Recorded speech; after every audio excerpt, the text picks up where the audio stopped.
Las cosas como son. Nos gustaría poder decirlas siempre así. Entre amigos, en familia, en el laburo o en el amor. Decirlas sin medir. De frente, sin filtros. Pero, ¿se puede? ¿Se puede? Pensamos, medimos, especulamos. Las cosas no son siempre como uno las quiere, pero el desafío está. Por eso, estamos en el aire para decir las cosas como son. Con Pablo de León.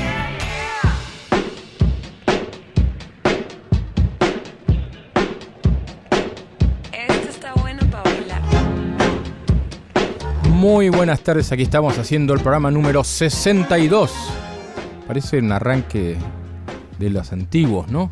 Aquí estamos haciendo el programa número 62 de Las Cosas Como Son en Radio con Vos, mate en mano, junto a mi amigo, mi hermano, el Pampa Leturia, que ya está esperando a su amiga Andrea Núñez, la sommelier más top de la República Argentina, ausente con aviso, querido amigo Pampa, hoy, Pelli Zambrano. ¿Cómo estás, amigo?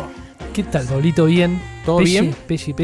Bueno, ella siempre igual deja la marca. Por supuesto, deja la Algo marca. de música vamos a escuchar. Y al final le voy a choricear un poco el rubro. Voy a hacer un doblete musical para el cierre con Isabela. Dejó la silla y te subí. Sí, viste, bueno. mueves, porque encima es exitosa, le va, todo el mundo le pregunta, qué bien que está Pelli, qué bien que está el Pampa, qué bien que está Andrea. ¿Viste cuando estaba vestida en los Martín Fierro de la radio? Sí. Y enseguida miles y miles y miles de likes. Así en Instagram. Perfecto. Acá ha llegado. Sí, acércate, saluda. ¿Cómo está el equipo? ¿Cómo está la sommelier más comentada de la República Argentina, más top? ¡Ay, qué miedo! No, está muy bien. Me dicen, che, qué bien esto que contó, ¿no? Que le gusta, a la gente le gusta escuchar radio, le gusta cómo explican las cosas. Toda la gente que está haciendo aquí las cosas como son, con el genio de Maxi Urquiza en la operación técnica, que no llora si tiene un hombro mal, una mano mal, él va para adelante, opera con una mano sola, es un genio, es un pulpo, no como otros que porque tienen un dedito flojo arrugan. Sí, a Pampa, a vos te lo estoy diciendo. 11 puntos tengo. Y allá está Luli Penas preparándose. Hoy tengo un casamiento, Luli Penas, así que me voy a acordar toda la noche de vos y de tu chico porque están preparándose para casarse. Y bueno, nosotros hablando, repasando, acordándonos, cerrando como siempre, en quien obviamente siempre pienso que es en Isabela, mi amor, mi hijita hermosa, chiquitita, divina. Pero vamos a arrancar hablando un poco de algunas cuestiones de la actualidad, contando algunas cositas semanales. Yo me acordaba estos días que estuvo Eduardo Duhalde con Alberto Fernández, y que Alberto Fernández dijo algo que yo comparto, más allá de que sé que es polémico, pero Alberto Fernández dijo que al monumento del bombero habría que poner la cara de Eduardo Duhalde, ¿no? Por lo que hizo, tal vez en el momento, en la etapa más difícil de la Argentina, que fue el 2001. Yo creo lo mismo, creo que Duhalde agarró el comando del país en el momento más difícil de la Argentina. Bueno, hizo algunas cosas que realmente fueron muy difíciles, también fueron controvertidas, ¿no? Como la gente enojada por La Plata, por el Corralito y todo eso. Y bueno, tristemente después lo de Costiquín Santillán precipita la salida de Eduardo Duhalde, que la historia habría que ver qué hubiera pasado si esto no hubiera pasado. Ojalá hubiera sido mejor para el país, obviamente, para las familias de estos chicos, para estos chicos precisamente, pero digo, habría que ver políticamente qué hubiera pasado si no sucedía esto. Y después, cuando llega los Kirchner, Duhalde habla de una frase, doble comando, que era cuando Cristina asume la presidencia, se hablaba de un doble comando, de que en realidad Cristina no tenía poder, sino que Cristina hacía lo que Néstor le decía, ¿no? Una frase también bastante machista en su momento, porque tenía que ver con que Cristina supuestamente era incapaz de conducir, sino que el que conducía en las sombras era Néstor Kirchner.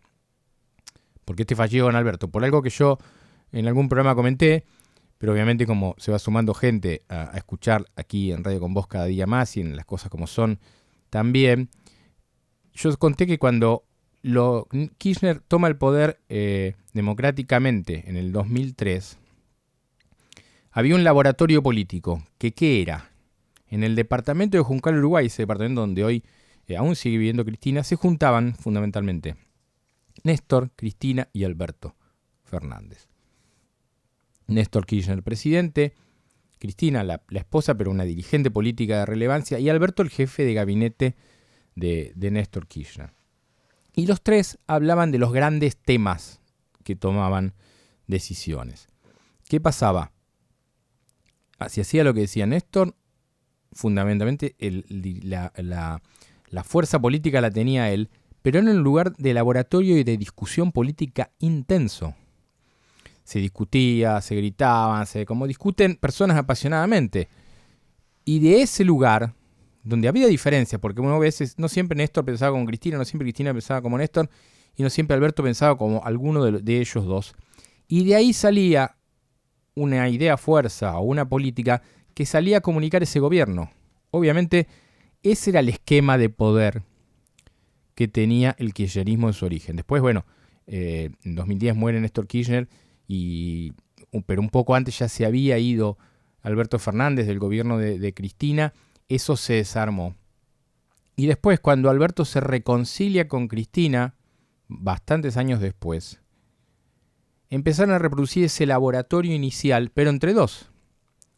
Cristina y Alberto Fernández hablando y discutiendo cosas. Estoy contando cómo funciona esto, porque tiene que ver con un rasgo importante de Cristina, y lo quiero explicar bien, que tiene que ver con que Cristina es una persona que intelectualmente no respeta a mucha gente. Ese tono que nosotros le conocemos, que nosotros le vemos le vimos en los discursos, en las cadenas, en los atriles, ¿no? Como se le decía, es porque Cristina es una persona que tiene alguna gente a la cual respeta, quiere eso, pero el tema del respeto político e intelectual de Cristina es con muy pocos. Por eso son pocas las personas con las cuales Cristina se siente y discute. Diría que de igual a igual, creo que con pocas, con ninguna en el país. Escuchamos las famosas charlas de Cristina con Parrilli, y está claro que Cristina no habla con una persona a la que respeta, habla con una persona con la que trabaja todos los días, porque efectivamente con Parrilli se ve todos los días, en el Instituto Patria tienen oficinas ambos, y ahora van a estar juntos en el Senado, ella como vicepresidenta y Parrilli como su senador fuerte en la Cámara Alta. Pero con Cristina, con Alberto, tiene un tema de discusión, de casi de pares. Entonces aquí aparece este tema de ¿quién define el gabinete de Alberto? ¿Quién va a establecer las políticas de Estado? ¿Quién definió todas las últimas decisiones importantes que surgieron desde el Frente de Todo en los últimos 10 días? Y acá aparece el elemento importante, que es los vetos de Cristina. ¿Cristina veta gente? ¿No veta? Hay una realidad. Había un grupo de gente grande dando vueltas un tiempo que ahora se ha ido achicando, porque yo, si quieren, después jugamos un poco con el tema de los nombres de los posibles ministros, y más o menos que está como cocinado y los grandes rasgos están. Faltan, bueno, el fundamental, que es economía, seguridad, la CIDE o la AFI, el Ministerio de la Mujer y poco más, y transporte, y poco más de lo importante. Después casilleros más bajos, obviamente eso es interminable en el organigrama del Estado. Pero Cristina, cuando volvió de su último viaje de Cuba, efectivamente volvió recargada. Y empezaron los vetos. Cristina no quiere saber nada con Redrado. Cristina, igual que la Cámpora y que el propio Alberto, porque en esto vamos a decir que es un veto compartido, a Diego Bossio no lo pueden ver ni en figuritas, porque Diego Bossio configura para todos ellos la concepción del traidor. Una persona que condujo el ANSES, que tuvo un nivel de relación con Máximo Kirchner tremendo. Es más, en la vida política y económica de Racing, Máximo Kirchner y Diego Bossio tienen mucho que ver. Entonces, que Diego Bossio después se pasara de vereda al ser un peronismo amigable con el macrismo, votando en un montón de leyes, lo transformaron a Diego Bossio en un traidor, pero en eso hay que sumar a Alberto Fernández, que también piensa lo mismo. Solo Massa lo cobija o lo defiende en el esquema del peronismo a Diego Bossio hoy. Pero vuelvo a los vetos de Cristina, y allí empezó a aparecer en las últimas horas el nombre de Sergio Massa y todo lo que tuviera que ver con Sergio Massa. Por eso Diego Gorgal, el especialista en seguridad, desaparece. Cuando parecía que tenía el traje puesto, desaparece la nómina de seguridad. Malena Galmarini, que además de ser la esposa de Massa y con nobleza obliga, es una dirigente política con entidad propia, una militante peronista de muchos años, hija de dos militantes importantes del peronismo como Fernando Galmarini y Marcela Durrié. O sea, es una entidad propia, no es la esposa de Massa nada más, como hemos visto en muchos casos. Bueno, el caso de Santiago del Estero, donde Claudia Abdala, la que Cristina pone como presidenta provisional no es una persona con entidad política propia, está ahí porque es la mujer de Gerardo Zamora, el gobernador de Santiago del Estero, que hizo un acuerdo político con el kirchnerismo. Entonces no los quiero marear con los nombres, pero digo, los vetos de Cristina son Redrado, son Randazzo, son todos los nombres de Massa, y es Guillermo Nielsen, quien sonaba en un momento fuerte para economía, como para ser el hombre fuerte de la deuda y quizás termine presidiendo YPF, que es importantísimo, pero que no es de la relevancia de manejar la economía del país. Entonces, para entender esto ¿qué es Alberto un títere y Cristina es la mandona? No, para nada. Son una sociedad política y Alberto Fernández dijo algo que es, con Cristina sola no se podía, y ese fue el trabajo que hizo él. Cristina lo llamó y Alberto armó una coalición peronista con casi todos adentro, menos Labaña y Urtubey, estuvieron todos adentro. Y eso le posibilitó ganarle la elección a Cambiemos o a Juntos por el Cambio o a Macri. Pero está claro que va a haber una tensión, porque en el peronismo siempre hay tensión, y porque Cristina no es una actriz pasiva de la historia.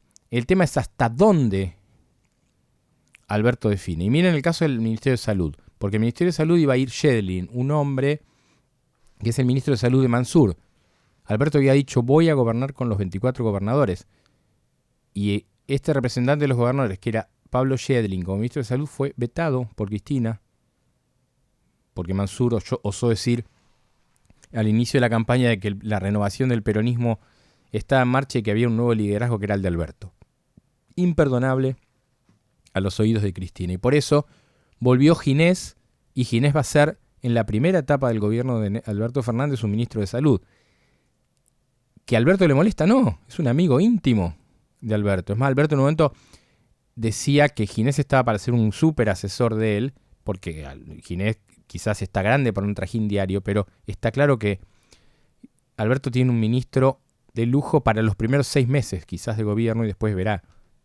Alguien me decía el otro día, que muy cercano a Alberto, me decía, Ginés en 10 días te hace tantas cosas que vale la pena ponerlo, porque te revoluciona un montón de cosas, conoce lo que es el Ministerio de Salud y te revoluciona la historia en poco tiempo.